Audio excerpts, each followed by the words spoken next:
नमस्कार दोस्तों, मैं अजय प्रजापति आपके अपने YouTube channel construction of civil structure में स्वागत करता हूं। पिछली वीडियो में हमने देखा था गाइड वॉल की ड्राइंग को कैसे रीड करेंगे, उसके एग्जीक्यूशन के बारे में थोड़ी सी जानी थी और उसके रेनफोर्समेंट की आइडेंटिफिकेशन वगैरह सब कुछ हमने समझा था। इस वीडियो में हम समझेंगे reinforcement calculation of guide wall के बारे में, कैसे रेनफोर्समेंट कैलकुलेट करें, कैसे एक्सवेशन के लिए हम सॉइल कैसे कैलकुलेट करेंगे और मोस्ट इम्पोर्टेंट दोस्तों कैसे हम कंक्रीट कैलकुलेट करेंगे गाइड वॉल के लिए। तो चलिए शुरू करते हैं इस वीडियो को।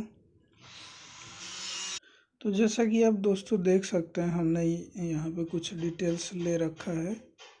वो पिछले वीडियो से ही हमने डिटेल लिया है जिस वीडियो में हमने गाइड वॉल के बारे में बात किया था।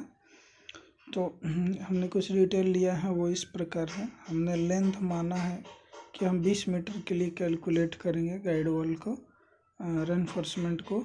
हमने विड्थ लिया है, आर्म का विड्थ लिया है हमने 700 mm और गाइड वॉल की थिकनेस हमने ली है 150 mm और उसका डेप्थ लिया है 1350 mm। हमने डी वॉल की थिकनेस को 1 मीटर मान के रखा है कि हमारे डी वॉल जो हम कंस्ट्रक्ट करेंगे उसकी जो थिकनेस होगी वो 1 मीटर होगी। क्लियरेंस जो कि हमें ग्रे मशीन के लिए ज़रूरी होता है वो हमने +50 mm ले रखा है।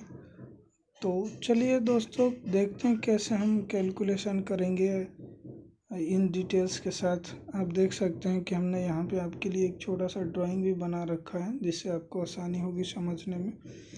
तो सबसे पहला काम हमें गाइड वॉल कंस्ट्रक्ट करने के लिए यही होता है कि हमें कोऑर्डिनेशन मिलती है डी वॉल की और हम वहाँ एक्सेस करके यूटिलिटी चेक करते हैं। यूटिलिटी चेक करने के बाद फिर हम एक कोऑर्डिनेशन लेते हैं गाइड वॉल की। गाइड वॉल की कोऑर्डिनेशन मिलने के बाद हम वहाँ एक्सवेशन कराते हैं। एक्सवेशन आप 2 तरीके से करा सकते हैं।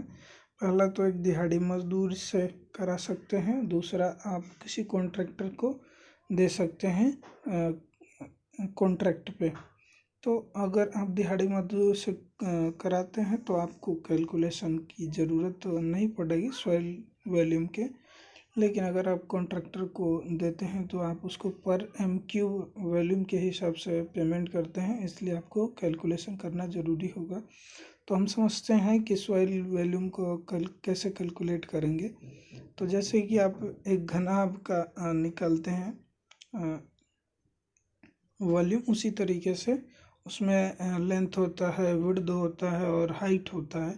उसी तरीके से हम चूँकि ग्राउंड लेवल के नीचे जा रहे हैं तो हम हाइट को डेप्थ कंसीडर करेंगे, विड्थ को थिकनेस और लेंथ तो वैसे ही कैलकुलेट करेंगे। तो 3 एलिमेंट्स से ये कैलकुलेट होगा, लेकिन इसमें एक थिकनेस है जिसको कैलकुलेट करना पड़ेगा क्योंकि इसमें एक्सवेशन डी वॉल का थिकनेस होगा, गाइड वॉल के दोनों तरफ का थिकनेस होगा।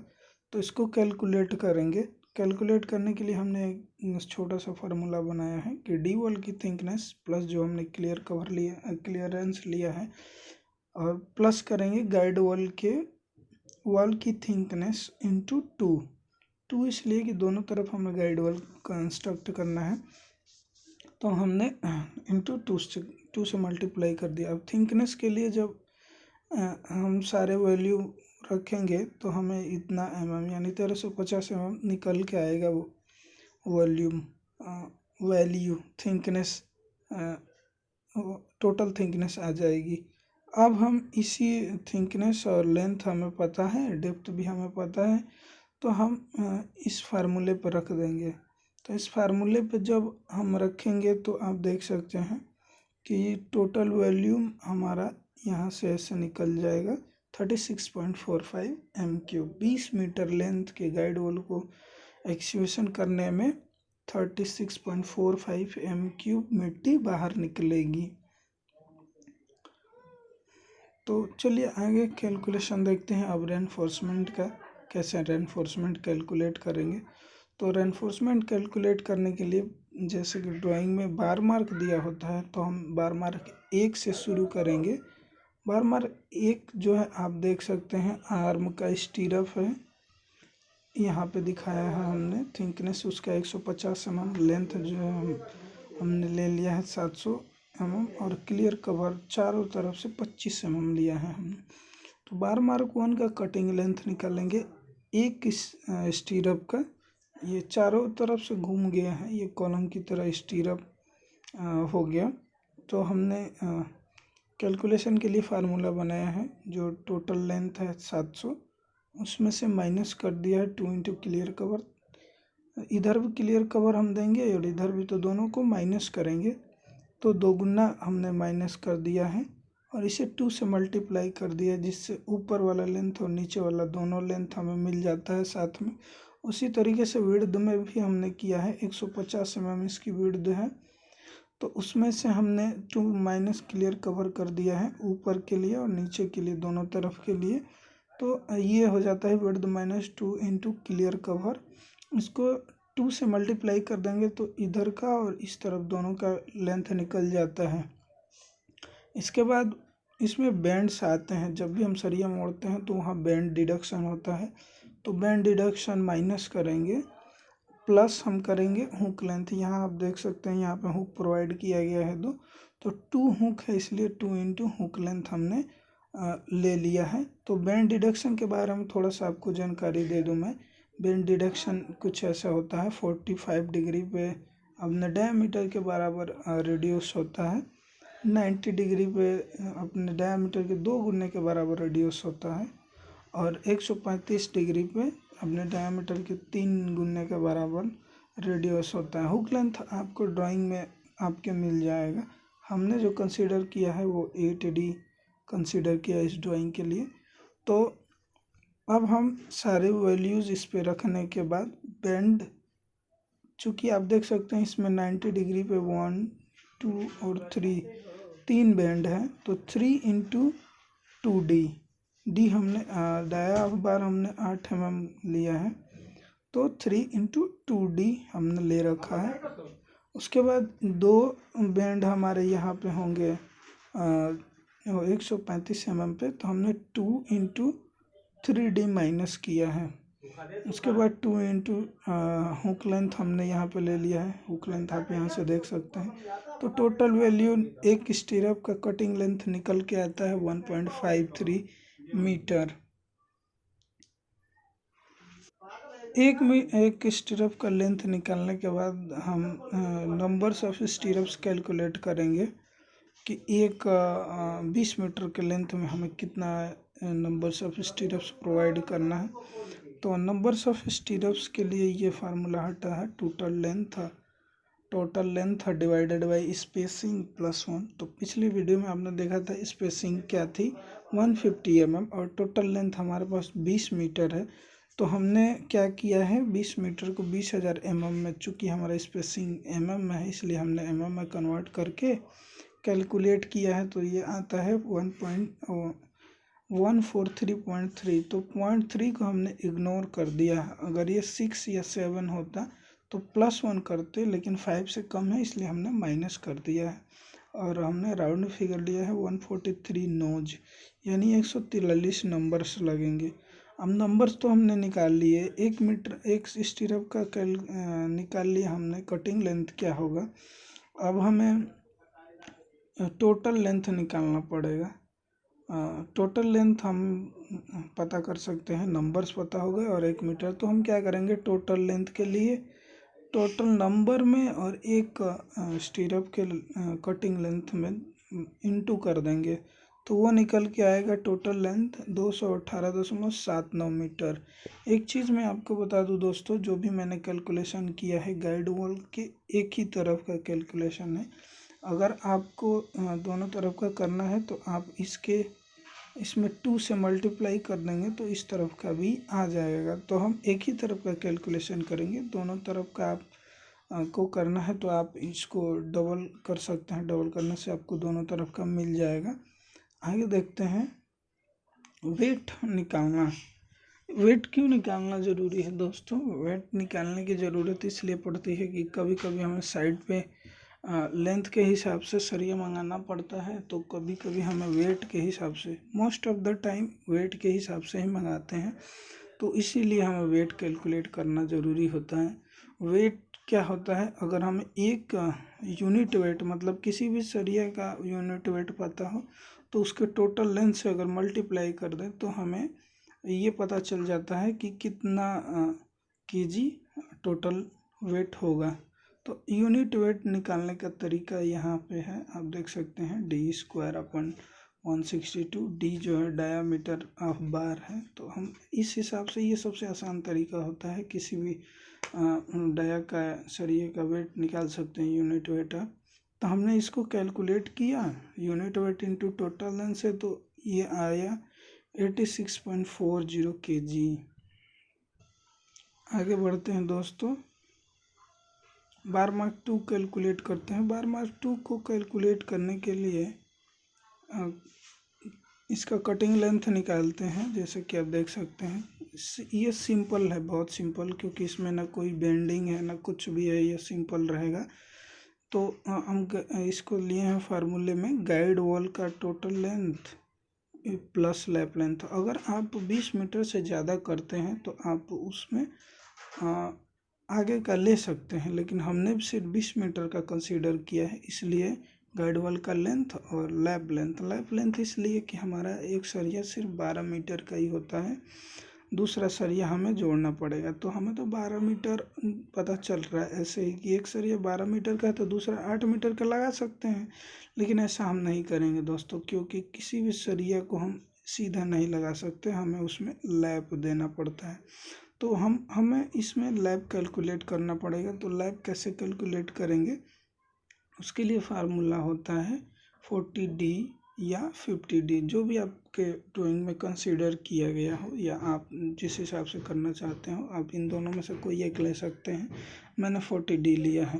तो 40D के हिसाब से 20,000 प्लस 40 इंटू डी, हमने 8 mm का डायल लिया है, तो 8 से मल्टीप्लाई करने पर 20.32 मीटर आ जाता है टोटल लेंथ। ये तो एक सरिया की लेंथ हो गई दोस्तों। जो एक सरिया हम लगाएंगे वो 320 mm की होनी चाहिए, लेकिन हम एक साथ तो एक सरिया इतना बड़ा लगा नहीं सकते, तो इसे हम अल्टरनेट करेंगे। जैसे कि आप इसमें देख सकते हैं, पहले 12 मीटर का, फिर 8.32 मीटर का, दूसरे बार 8.32 मीटर, तो उसके बाद 12 मीटर का, ऐसे करेंगे। बिकॉज ऑफ दिस ये हम एक ही जगह दोनों लैप नहीं दे सकते।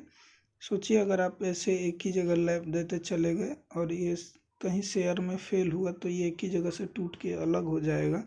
तो इसलिए हमें इसका जो है कि अलग अलग जो है देना पड़ता है। इसके लिए एक फार्मूला होता है जिसे हम स्टैगर्ड कहते हैं। ये 1.3 लैप लेंथ होता है। इसका मतलब होता है कि अगर आप किसी सरिया को लैप दे रहे हैं, 2 सरिया को आपने लैप दिया है, तो आपका ये इस लैप के और इस लैप के बीच की जो डिस्टेंस है वो 1.3 लैप लेंथ होना चाहिए। अगर इससे कम है तो आपका फेल होने के चांसेस बढ़ जाते हैं। अगर इससे ज़्यादा है तो फेल होने के चांसेस एकदम से कम हो जाते हैं, जैसा कि मैंने यहाँ भी दिखा रखा है। तो इस तरीके से आप इस चीज़ को कंसीडर करना ज़रूरी है। ये इसके बीच का लेंथ 1.3 इंटू लैप लेंथ होना चाहिए, इसलिए हम सरिया को ऐसे अल्टरनेट वे में प्रोवाइड करेंगे। आगे बढ़ते हैं दोस्तों, नंबर सब बार की बात करें तो आर्म कुछ ऐसा है और हमें स्टीरप्स इस तरीके से प्रोवाइड करना है। तो एक यहाँ पे आएगा, एक यहाँ पे वर्टिकल स्टीरप आएगा, तो उस हिसाब से हम विड्थ लेते हैं और उसमें से क्लियर कवर माइनस करते हैं, जो एरिया बचता है उसमें स्पेसिंग से डिवाइड कर देते हैं, +1 कर देते हैं। यह फार्मूला जो हमने बनाया है, width minus clear cover divided by spacing +1, इससे हमने रख के कैलकुलेट किया। तो 5.33 आया। ये भी 5 से कम है, इसलिए हमने 5 कंसीडर किया है। बोथ ऑफ साइड का मतलब ये हो गया कि ऊपर भी लगेगा और नीचे भी ऐसे सरिया सीधा ऐसे आएगा। तो आगे बढ़ते हैं, वेट कैलकुलेट कर सकते हैं unit weight into total length के हिसाब से। टोटल हमारा लेंथ वेट आता है 40.132 kg। बार मार्क 3 देखते हैं दोस्तों, उसका कटिंग लेंथ। जैसे हमने बार मार्क 1 कैलकुलेट किया, जिस फार्मूले पे किया उसी तरीके से सेम हम निकालेंगे कटिंग लेंथ। इसमें आपको ध्यान रखना है 1500 हमने लिया है, डेप्थ लिया है। ये इसलिए कि हम ग्राउंड लेवल से 350 mm जाएंगे, लेकिन आर्म की थिकनेस 150 mm पहले से है, तो टोटल हमारा हो जाता है 1500 mm। तो 1500 mm minus 2 into clear cover, और विड्थ आप देख सकते हैं 150 mm है, तो 150 माइनस 2 इंटू क्लियर कवर। उसी तरीके से बेंड लेंगे, 2 बेंड्स होंगे इसमें भी 135 डिग्री पे। और उसके बाद हम 2 हुक प्रोवाइड कर रहे हैं, तो 2 हुक का लेंथ कम जोड़ देंगे, तो हमारा 3.14 मीटर टोटल आ जाएगा लेंथ एक स्टीरअप का। अगर एक स्टीरअप का हमने निकाल लिया तो नंबर्स ऑफ स्टीरअप्स या नंबर्स ऑफ बार कितना लगेंगे आप यहाँ देख सकते हैं। इसके बाद उसी तरीके से कैलकुलेट करने पर ये 101 नंबर्स आते हैं। फिर हम कैलकुलेट करेंगे टोटल लेंथ को। टोटल लेंथ आप देख सकते हैं उसी तरीके से, जैसे कि नंबर्स इंटू 1 स्टीरअप का लेंथ, उसके बाद 317.14 मीटर आ जाता है।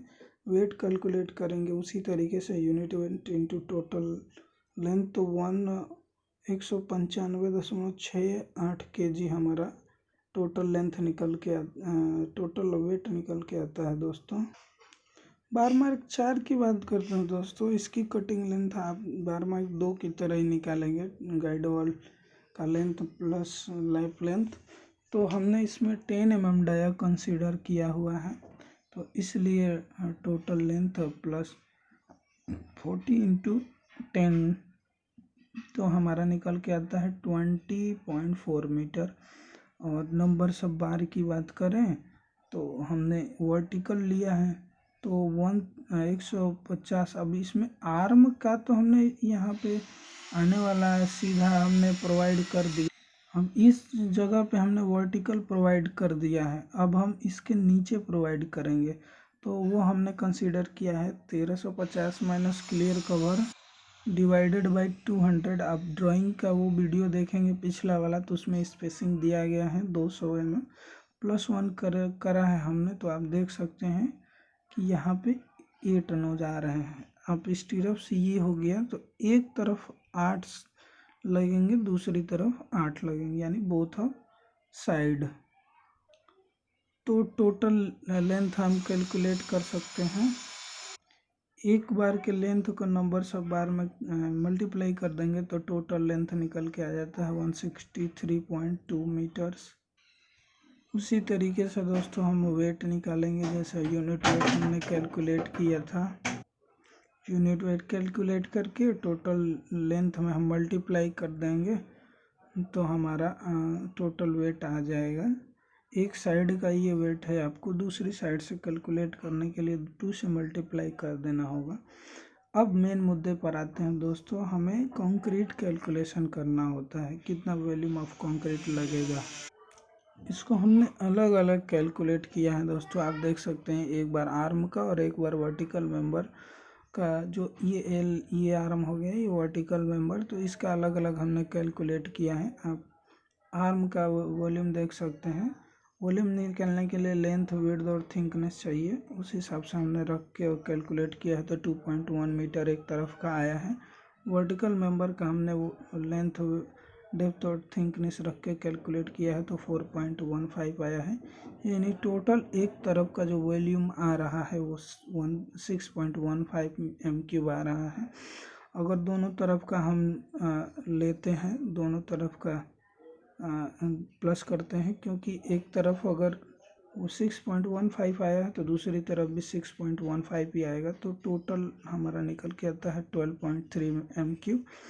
इसमें एक चीज़ और है दोस्तों, वेस्टेज जोड़ना ज़रूरी होता है, क्योंकि साइट पे बहुत सारे वर्क्स होते हैं, जैसे क्यूब भरना, स्लम टेस्ट करना, और हो सकता है कि कुछ इधर उधर वेस्टेज भी जाते हैं, तो इसलिए हमें वेस्टेज 1% से 3% के अंदर में रखना चाहिए टोटल ऑफ वॉल्यूम। तो हम कैलकुलेट करते हैं तो 3% हमने लिया है, तो ये 0.369 MQ आता है, और इसको हमने ऐड कर दिया है, तो टोटल जो ग्रॉस वॉल्यूम हमारा होगा वो 12.669 MQ आएगा, जो कि हमें बैचिंग प्लांट से मंगाना होगा। तो इस तरीके से आप अपने किसी भी साइट पे जो है कि गाइड वॉल को कंस्ट्रक्शन करने के लिए रेनफोर्समेंट कितना लगेगा, कैसे लगेगा, कंक्रीट कितना लगेगा, इन सब चीज़ों का कैलकुलेशन कर सकते हैं बहुत ही आसानी तरीके से। एक चीज़ दोस्तों बता दूं, मैंने जो ये आपको समझाने के लिए सिर्फ कैलकुलेशन किया है, इसमें एक ही तरफ का हमने गाइड वॉल लिया है। आप जहाँ भी कैलकुलेट करें, आप दोनों तरफ के गाइड वॉल को ध्यान में रख के और कैलकुलेशन करें। तो इस वीडियो में दोस्तों इतना ही, अगले वीडियो में मिलते हैं कुछ नए टॉपिक के साथ। तब तक के लिए जय हिंद दोस्तों। अगर हमारे चैनल पे आप सब्सक्राइब करें और घंटी वाले बेल आइकन को ज़रूर दबाएं, और इतने देर तक वीडियो में बने रहे हैं, मतलब आपको वीडियो पसंद आया, तो आप इस वीडियो को लाइक ज़रूर करें। आप अपने पूरे फ्रेंड सर्कल में इस वीडियो को शेयर ज़रूर करें, ताकि लोग इन सब चीज़ों को साइट पे वर्क करते समय ये सब जानकारी रखें, जिससे उनको वर्क करने में कोई दिक्कत ना हो। तो दोस्तों लाइक, शेयर और सब्सक्राइब ज़रूर करें, बेल आइकन को ज़रूर प्रेस करें। तब तक के लिए धन्यवाद।